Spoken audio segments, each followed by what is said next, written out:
Бәлен чоққылары жыл 12 ай давамында қалың қар қатламлары менен қапланып жататығын бұл таулардан Әму һәм Сырдария саға алады. Екі ұллы дария орайлық Азия қалықларына тіршілік бағышлайтығын қан тамырларына мегзейді. Мың-мыңлаған километрлерден ағып келген тау бұлақларының сулары екі дарияны жағалап, қоныс басқан қалықларға өзі менен бірге ырысқы несібе алып келеді. Тау басындағы қарлар бәһәрдегі сел жауылар менен еріп төменге ағады. Қарлардың көп еритуғын уақыты июль-август айлары. Себебі бұл айларда тау басында да ысылық 25-30 градусқа барып жетеді. Әмударияның ұзынлығы 1437 шақырым, ал Сырдарияның ұзынлығы болса 2137 шақырым. Лекін ұзынлығы қысқа болса да, Әмудария Сырдарияға қарағанда әдеуір сулы. Әмудария аралға жетіп келемен дегенше 500 шақырымнан зият аралықта тақырлар менен еспе құмлардың ортасынан ағып өтеді. Бұл құмлықларда болса, Саратанда ысылық 70 градусқа дейін көтеріледі. Нәтижеде судың біраз мұқтары жол бойы құмға сіңіп, парланып кетеді. Екі дариядан суланып тұрған Арал теңізі 1960 жылдардан баслап қайта баслады. Сырдариядан теңізге бір тамшыда су түспей қалды. Ал Әмудариядан ағып келетұғын су болса, жылдан жылға тартыла берді. 1960 жылы Әмудариядан 63,2 куб километр су ағып келген болса, 2000 жылдарға келіп, ол 27 куб километрге дейін қысқарды. Дария теңізді суландыру қабілетін бүткілдей жойытты.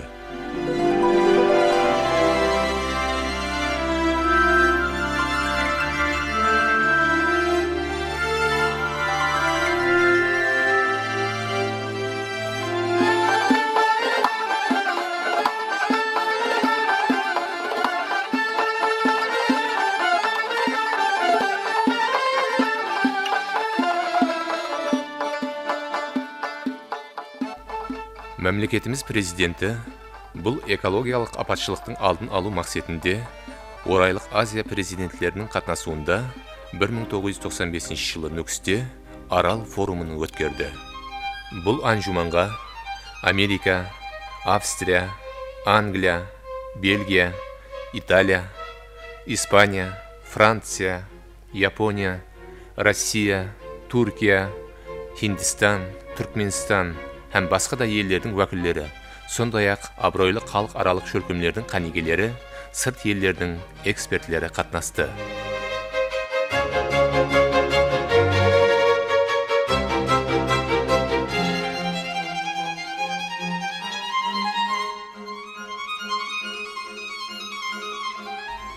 Әнжіман қатнасушылары Арал теңізінің акваториясын айланып ұшты. Экологиялық апатшылықларды өз көздеріменен көрді. Олар президентіміз Ислам Каримовтың қызметіне, Арал бойы машқалаларын шешуде істеніп атырған әрекетлеріне һәм ынталарға жоғары баға берді.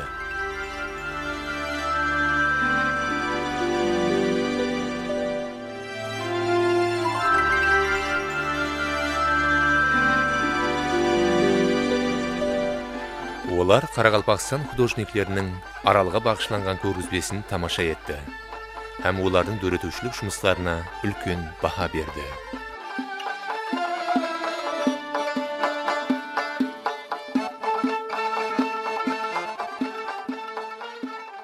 Қарақалпақстан халқына жер жүзі жәмешілігі тарапынан инсанилық жәрдем һәм дәрі-дәрмақлар келіп атыр. Осы жерде дәрі-дәрмақларды республикамыздың барлық емдеуханаларына бөлістіріліп жіберіледі.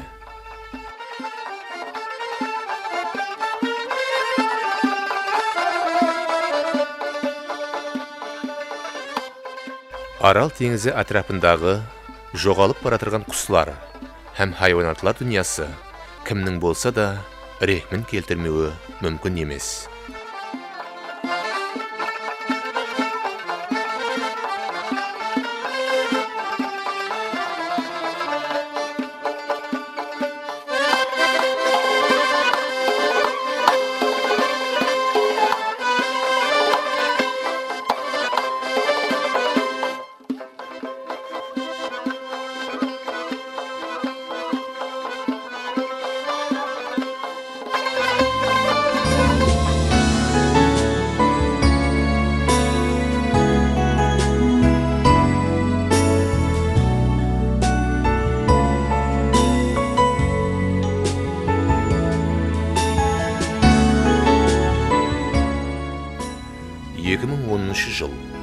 16-17 ноябрьде dünyanın 30'dan астам мемлекетлері вәкілдері Ташкент қаласында Орта Азияның трансшекаралық экологиялық машғалалар, оларды шешуде құқық механизмлерін қолдану халықаралық конференциясы болып өтті.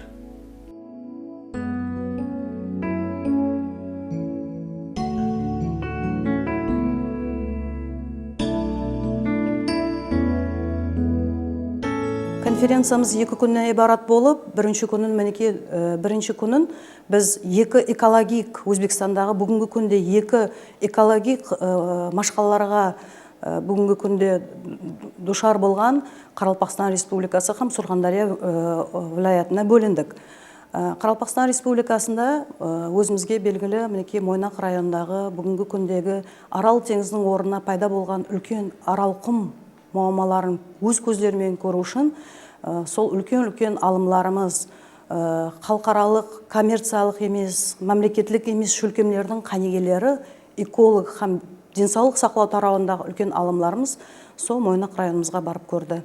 Әлбетте сол келген мемаларымызбен біз бір-бірлікте барып көргенімізде, олардың бірінші бізге айтқан пікірі сонан болды. Олар біз қаншелік бұл муаммаларды, машқалаларды біз сол ілми кітаптардан, интернет арқылы, сол бүгінгі күнде деңіздің бір адамзаттың өмірінде жоқ болып кеткен деңізді, сол деңіздің түбінде пайда болған 5 миллион гектарлық аралқұмды, сол аралқұмның бүгінгі күнде атрап мұхитқа шығып жатқан тонна дуздардың қаншелік зиянын, қаншелік экологиялық вазиятты біз көрсек те, оқысақ та, бұл бүншелік деп тасауырды болмап едік деген таңқаралық пікірлерін білдірді. Сол мемаларымыздың және бір екінші топары Сурхандария вилаятының, Сурхандария облысының сол Тәжікстан Республикасына жақын зонада жайласқан 4 районларменен барып, бүгінгі күнде Тәжікстан Республикасының дағы алюмин заводтың атрап мұхитқа бүгінгі шығарып атқан захарлы моддаларының инсан саламатлығына қала берсе, табиат һәм жануарлар дүниясына тигізіп атқан тәсірлерін өз көздерімен көріп, соншелік тәсірленіп, көздерінен жас шығып кетті. Бүгінгі күндегі трансшекарави халықаралық су ресурсларынан дұрыс үнемлі пайдалану мәселелеріне қаралды. Һәм сол трансшекарави үлкен гидроэнергетик гэслерін салған уақыттағы бүгінгі күнде табиатқа деген кері тәсірлері. Бұл сол Тәжікстан Республикасында салынатын дүниядағы ең үлкен гидроплатиналарының бүгінгі күнде қандай ақыбетке алып келетінін, оның қаншелік адамзат үшін, табиат үшін қауіплі жерде жайласқанлығы әлбетте айтып өту керек. Бұл жүдайым онысыз да бүгінгі күнде машқала болып тұрған Арал теңізінің сусыздық муаммаларының ертең және одан да күшейту муаммаларына бағышланып, және бір ашынарлы ахуалы бұл сол Совет дәуірінде салынған 40-50 жыл алдын салынған проектті қайтадан іске қосыру қаншелік қауіплі екенлігін, оннан тысқары осы үлкен Рагун гэсі сейсмик жағынан жүдайым қауіплі зонада 9-10 баллық жер сілкіну зонасында жайласқанлығы турысында алымлар өздерінің пікірлерін бір-бірімен бөлісті. Жүдайым сыпатлы, жүдайым қызықарлы, сондай мағыналы өткен конференция соңында дүния жүзінен келген үлкен алымларымыз, экология һәм инсан саламатлығымен шұғылланып отырған бүгінгі күндегі мемлекеттік емес, коммерциялық емес, жәмиетлік шөлкемлердің ағзаларымен біргелікте Ташкент экологик декларациясы қабыл етілді. Бұл декларацияның қабыл еткендегі һәмменің пікірі бір жерден келіп, бірінші орында сол келген алымларымыз, дүние жүзі бойынша келген экология бойынша шұғылланып отырған әрбір инсан бірінші орында Өзбекстан экологик харекетінің алдына қойған мақсаты, сол экологик харекетінің алып барып жатқан саясатын жоғары бағалады.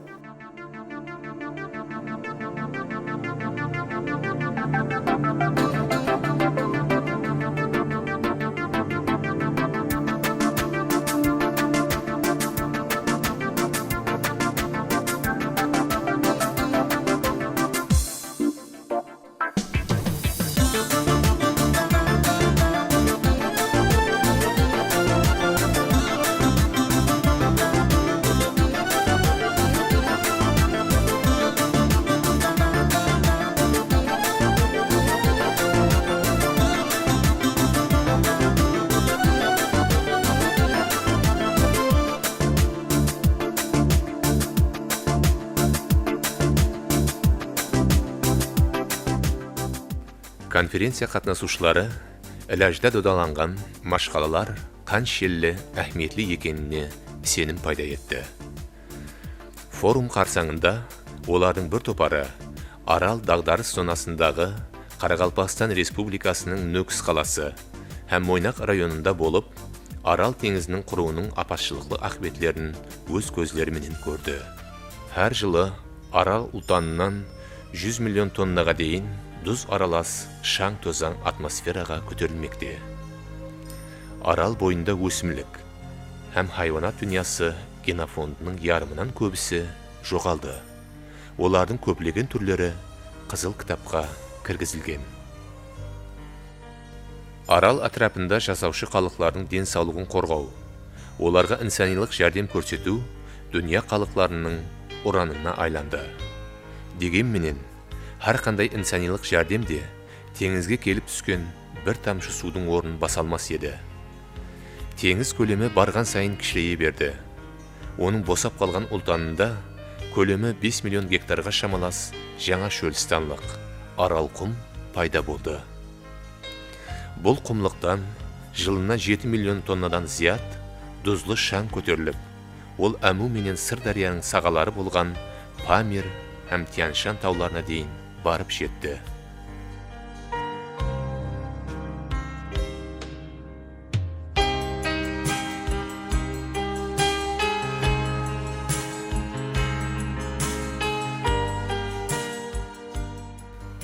Бүгінгі күнде Мойнақ тоғай қожалығы қызметкерлері жүз беріп атырған кескін табиғи өзгерістер, экологиялық машқалаларды шешуге айрықша ітібар қаратпақта.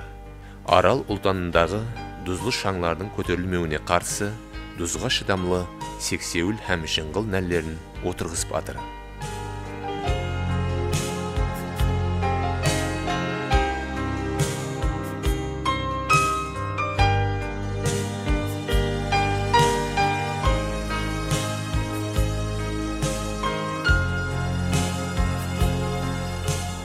Мойнақта бүткіл саналы өмірі Арал айдынларында өткен.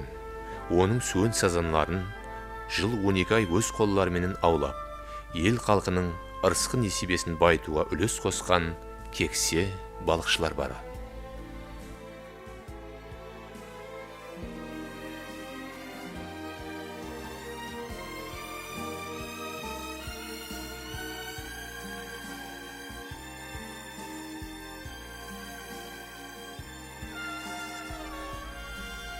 Бейсен Барбусынов әр бір атқан таңға шүкірлік етіп, ел халқына тынышлық, халқымыздың ырысқы қазаны болған Аралға мол су тілейді. Олар өздері жастығында ескек ескен қайықларын дүзге қоюға көздері қимай, үйлерінің ішінде сақламақта. Үмітсіз шайтан деген гәп бар халқымызда. Атайы балықшылардың теңіз суының қайта толсатуынан үміті сөнген жоқ. Сөнбейді де. Бейсен Барбусынов міне осындай кексе балықшылардың бірі.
Мен 1948 жылдан бері осы Мойнақ балық консерві зауытында жұмыс істедім. 1993 жылы пенсияға шықтым. Мен жұмыс істеген дәуірімде әуелгі уақыттарында консерві зауытының консервіні аздау шығаратын еді. Ол уақыттарында Барлық нәрселердің барлығы ручной еді, қолмен істейтін ек. Ізінен келе-келе балықтың көбеюіне байланысты процестердің барлығы механизацияланып, автоматизацияланып, консерві шығару планымыз жылына 23-24 миллионға дейін жетті. Ізінен су келмей қалған себепті 1 жылға дейін біздер қатты албырап қалдық. Бірақ район басшылары, облыс басшылары, республика басшыларының арқасында біздер сусыз болғанымыз жоқ. 2010 жылы Пан Ги Мун келді. Пан Ги Мун келіп бізге көмек көрсетудің жағдайын айтып жатырды. Енді 3 жылдан бері су келіп, қазір көлдеріміздің барлығы да Мақпал көл, мына көлдердің бәріне су келіп, балықтар көбейіп жатырыпты. Менің айтайын дегенім, түбінде Арал теңізіне су келу керек, су баяғы орнына келе шығар деген сеніміміз бар.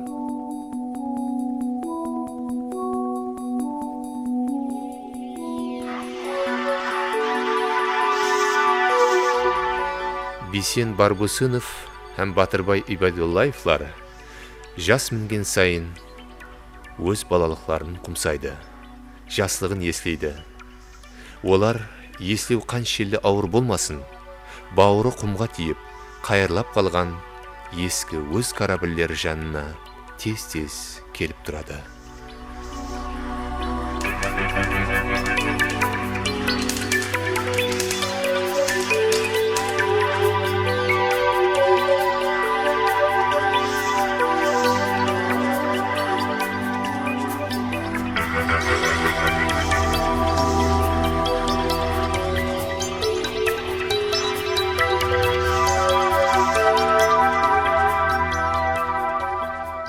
Бейсен Барбусынов консерва заводында істеген жыллары өндірісті механизацияластыру бойынша 30-дан астам ойлап табушылық ұсынысларын кіргізген һәм оны өндіріске енгізген. Ол Өзбекстанға минеті сіңген ойлап табушы деген hürmetli атаққа ие.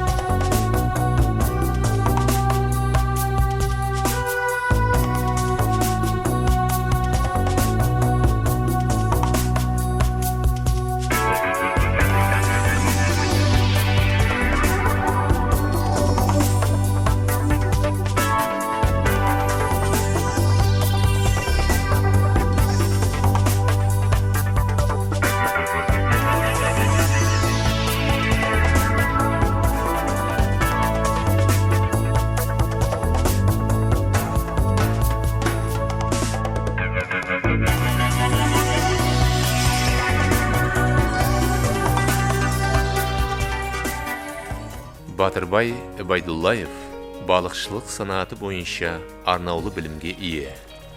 Жоғары мағлұматлы қаниге. Ол Мойнақ, Үрге, Үшсай, Порлытау балық заводларында мастер қанигелігінен бастап завод директорлығына дейін бірнеше лауазымлы қызметлерде істеген.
Батыр Ибадуллаев теңіз тартылып, балықшылық санаты тоқтағаннан кейін, әзелден минеткеш инсанлар қол қаусырып отыра алмады.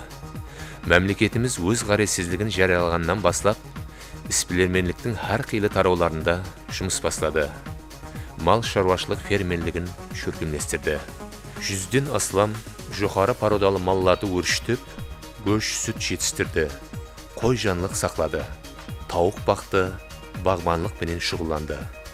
Құлласы һәм өзлерін, һәм басқа теңізшілерді тұрмыстың жаңа салаларында іс баслау менен рухландырып отырды.